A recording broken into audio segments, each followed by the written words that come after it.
Hey guys, we are live and today we are talking about how to be consistent at trading. Now, to be consistent at trading, we first have to understand why we're not consistent, okay? This is the million-dollar question because once you become consistent at trading, you can actually do this. So if you've looked at what you think is possible with trading, if you've looked at your win rates on a strategy, if you've kind of crunched the numbers on what you could earn, it all hinges on consistency. If you can crack this nut, you can achieve all of those things, right? So consistency. What do we mean? We mean consistency in execution. Consistently executing your trades as they're intended to be executed without making these big mistakes, FOMO trading, revenge trading, missing your trades. All of those things lead to blown accounts, and that's why you're going around in circles, right? Now, why are we not consistent? Well, the first thing, let's just get this one out of the way because I'm not going to talk about this today. But the first one is to start becoming consistent, you have to stop changing strategies every few weeks, okay? It's not the strategy that's making you inconsistent. So if you keep changing strategies, you're never going to have the time or the focus to actually sort out your consistencies. You have to stop doing that first. You can't work on this if you're going to keep changing strategies because you're basically always starting again. Okay, that's pretty basic. That's actually 101. So if you're still doing that, you're still in the real beginner phase and you need to overcome that. Okay, stop changing strategies. It's not the strategy, it's you and your execution. Now, why are we not consistent? We want to talk about how to become consistent, but we first have to understand why we're not consistent. Consistency breaks down because your nervous system breaks down, and our nervous systems do not cope well under pressure, and trading is just a pressurized environment because there's ego on the line, there's money on the line, there's this, I want to be right, I want to get it right. That's why your ego's on the line here. That's why it puts you in a very heightened state of stress. It's not real stress. Now, there's lots of things in life that are stressful. Lots of things, family things, health things, financial situations that are very stressful. Danger, if you're in danger, it's very stressful. But trading has this, puts you in an environment where your brain believes it's also stressful, and it's a very stressful environment. And we need to understand what actually happens to our nervous systems in a stressful environment. So I want to tell you the story of Elaine. This is a really sad story, to be honest, but Elaine was a 37-year-old woman who went in for a routine operation. She had a husband and two small children, and she went in for a routine operation to fix her sinuses. Okay, it's a pretty minor operation. It's elective. It's not life-saving. You don't have to have it. But she chose to finally get her sinuses sorted out. So she went in for this operation. And because they're going to be, it's not a procedure, it's an actual operation, she needed anesthesia to be anesthetized. Now, what happens when you're anesthetized is you get some drugs so that you don't feel pain, but it also stops some muscles from working, and it stops your muscles from letting you breathe. So they need to, during the operation, assist you with breathing. And once she had the first drug, the anesthetist wanted to put a small mask in that sits inside the mask. There's a little contraption. It sits just above your airway, and it pumps oxygen into your lungs, and that helps you to breathe.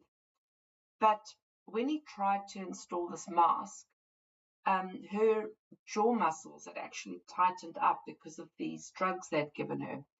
And the anesthetist spent about 2 minutes trying to fit this mask in. Now, after 2 minutes, remember, she's not breathing. Elaine had actually turned blue already. And the anaesthetist then tried a different mask, a smaller mask. And this went on for another minute or so. While trying all these different things, he then tried a mask, just an over the mouth mask, because he needed to get this air into her lungs. Nothing was working, and minutes are ticking by, because remember, she is now not breathing by herself. It's essential that they get this breathing apparatus right so that she can live. And after trying that a bit longer, he then tried the actual tube that goes down your throat, right down here, and then breathes like that. But this tube now, whether she had now kind of swollen or everything had stiffened up more, could not get this tube in. Another anaesthetist arrived to help, and the actual surgeon who was going to perform the surgery also came to help. So there's 3 very skilled doctors now trying to get this mask and this oxygenation going.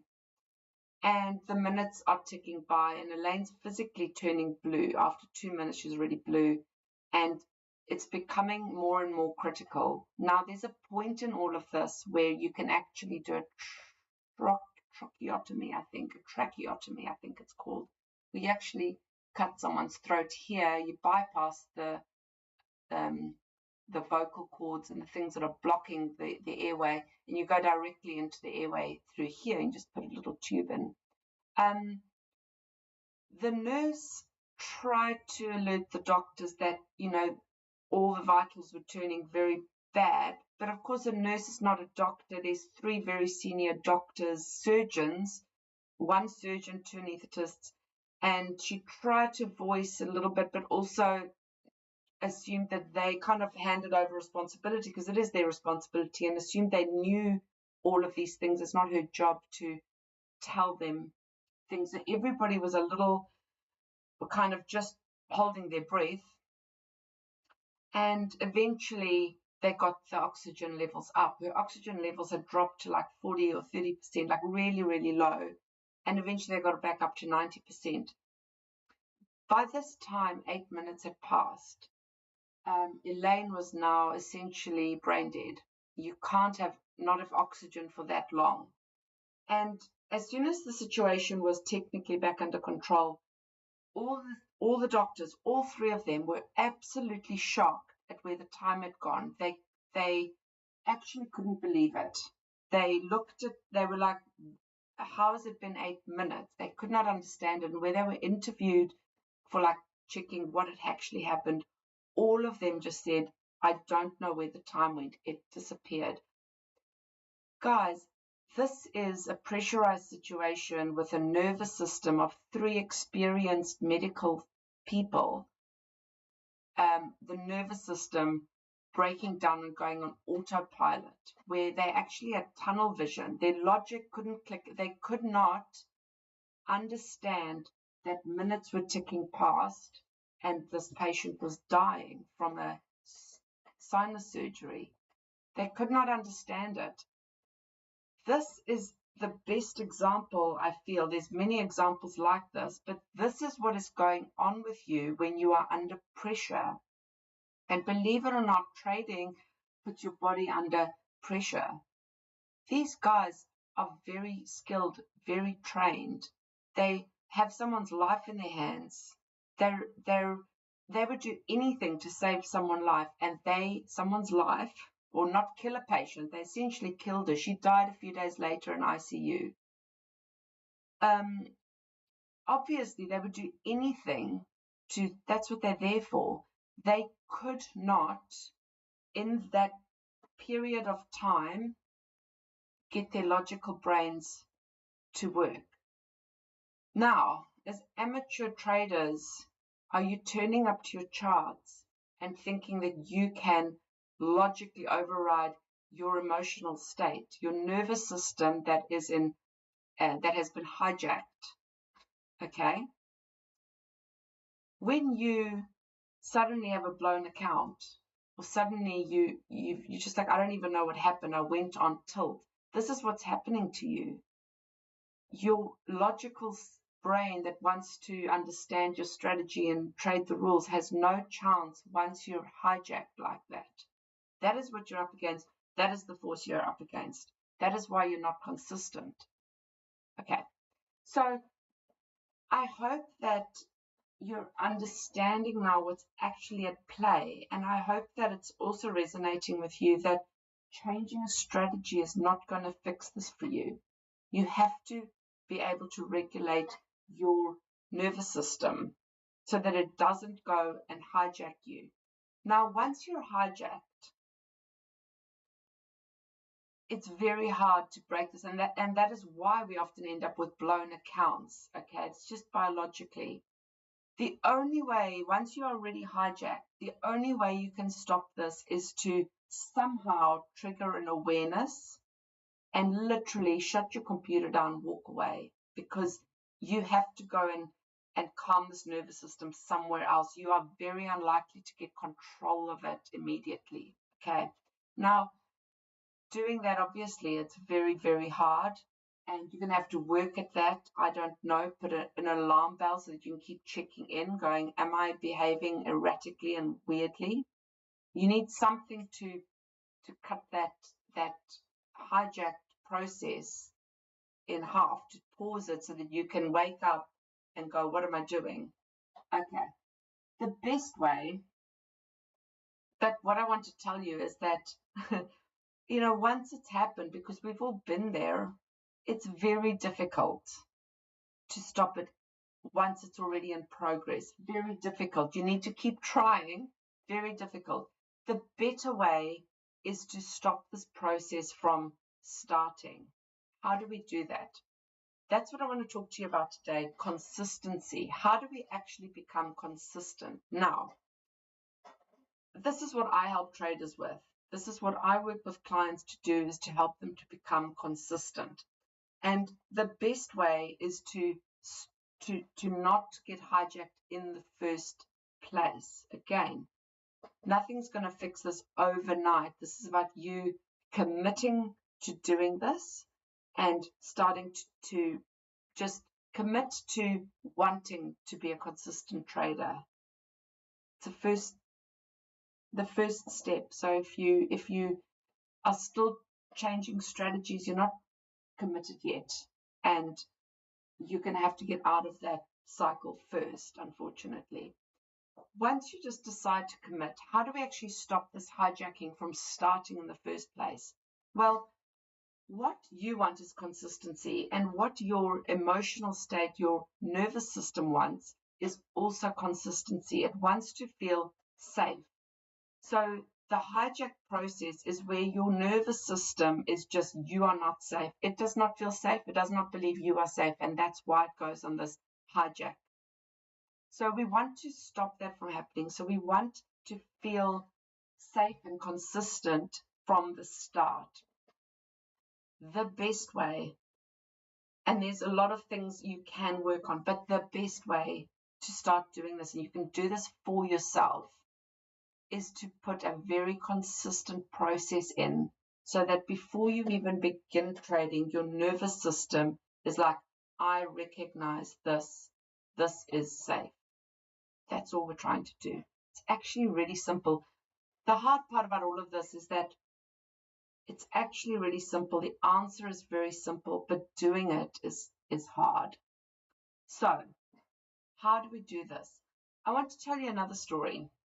I've recently been watching the Australian Open, and I love tennis. I watch a lot of it. But you'll notice tennis players have little things that they do. So they might, before they serve, they always bounce the ball a certain number of times. They do very consistent things if you watch them. Now, the best example of this is Rafa Nadal, who used to come with water bottles to matches. Now he's retired, but if you've ever watched him play tennis, he used to bring a set of water bottles in, and his water bottles had to be lined up in a very specific way. It was, a lot of people commented on it, how strange it was. But Rafa said himself in interviews, the reason he does this is that it allows his nervous system to see consistency. He said if he focuses on those water bottles, it's the same process, the same setup, it's the same. It's consistent, a consistent process. It's very, very simple, and it allows his nervous system to have some presence, some grounding, a process to go, I know this process, this is safe. So to him, it didn't matter if he was playing the world number one or the number 500 in the world. It didn't matter if he was playing championship point of a Grand Slam or the first point of the first round. It was the consistency, because he didn't want big moments, championship points, playing top players. He didn't want that overriding his nervous system, because that would lose the game for you. The match would be lost already. Tennis players have to play every point consistently and without fear, without any emotions getting in the way. Now imagine playing a championship point. Imagine that. It's enormous. And now you've got to calm your emotional system down, your nervous system down, and just say it's just another point. How do they do it? These are professionals at being champions. How do they do it? They do it with a process, a consistent process. Why? Because they want to calm down their nervous systems. They want to give their nervous system something to latch onto and go, I know this. So what do we do with trading? We want a routine. You cannot come into a chaotic environment at chaotic times, race to your computer, and think that you're going to regulate your nervous system and become consistent. It's not going to happen. You need a process, a routine. The reason for that routine is to calm your nervous system down, to calm you down, to give your nervous system, your brain, something to latch onto and go, I know this is safe. And then you've got the best chance of trading like that. Okay. And until you train yourself, you're probably still going to have moments in trading that triggers feelings, and you're going to have to then step away, walk away, come back, start the routine again. This is how it works. This is how it works. I have a very set routine. I always start my time at my desk with recording how I slept. When did I go to sleep? Did I wake up in the night? I just track it. Then I track some other things. Then I get out my journal and I just write. It's a routine. There's a few other things I do. It's a routine. And sometimes I'll sit down and just feel a little bit of like, oh, I don't even know what I'm got planned for today. What will the charts bring? And then I go, okay, wait, start my routine. And it immediately settles me. The other things I do, you might notice, but I pretty much always look the same. I wear hats because I don't want my hair to feel good some days and bad some days. When I'm not trading, I'm not wearing a hat. But, sometimes my hair will be down, sometimes it'll be, if you're a woman, I think even guys, you do understand this. Sometimes your hair is just little bit out of control, and other times you love it. Your hair, how it is, can really affect how you're feeling. I don't want that effect. So I slam on a hat, because it doesn't matter if I'm having a good hair day, a bad hair day, I always feel the same in a hat. I also have like a trading kind of outfit. I have certain clothes that are very similar and they make me feel the same. This is routine, and this is so that my nervous system goes, I know this, I trust this, I feel comfortable, I feel the same. It's routine for a purpose. It's not just to journal and meditate and get it out of the way. There's method to the madness, because trading is about psychology. It's about mindset, and this is psychology. It's understanding, why do we behave how we behave? Why are we inconsistent? Why did those surgeons and those anesthetists accidentally kill a woman? Because they just didn't see the danger. of their their their nervous systems going on tilt, becoming hijacked like that. That hospital is now trained, how you fix that in a setting like that is the same as how you fix this also happens to pilots. So they train the team to go, it's not a hierarchy. The nurse can speak up. They train them now to say anyone in that OR can say if certain things fall below, they can shout out and demand that certain things happen. So they train the teams to go, this is how it works, because we have to have a safety net. Those surgeons and those doctors did not do that on purpose. They didn't murder a woman, but they did accidentally kill her.